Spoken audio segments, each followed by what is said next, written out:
ra'iisul wasaaraha xukuumadda federaalka Soomaaliya Xasan Cali Khayre ayaa kormeer amni ku tagay xalay taliska qaybta guud ee booliska gobolka Banaadir isagoo sida ay ku sugayeen ciidamada sugaya amniga caasimadda.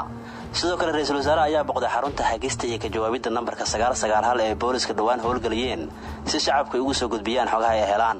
howlwadeennada booliska u xilsaaran shaqada xooggan ee isku xirka booliska iyo shacabka xogta u soo gudbiyaan ayaa ra'iisul wasaaraha siiyay warbixin la xiriirta hanaanka uu shaqeeyo iyo wixii uu qabsamay booliska wixii ka dambeeyay markii dhawaan la howlgaliyay nambarka gaaban ee 991.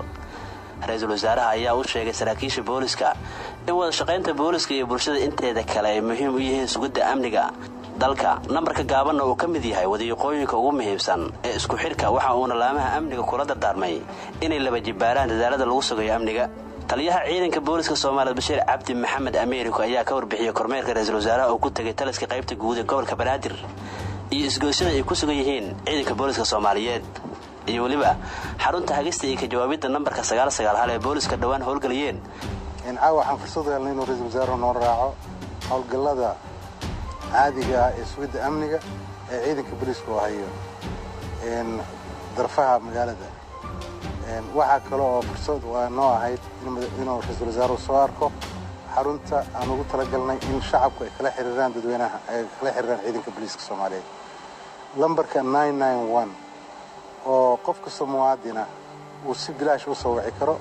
lambarkaas oo ugu talagalnay qofku inuu sheego ma loo baahan xitaa magaciisa inuu sheego meel wax ka dhaceen wuxuu arkay iyo hadduu dhibaataysan yahay sidii loo kaalmayn lahaa gidigoodba. kaasna fursad inoo ahayd inuu soo arko isku soo arko wixii macluumaad ah uu nala wadaago iyo saan anagu maaragtay aan howlgalayno taasina meesha ku jirtay.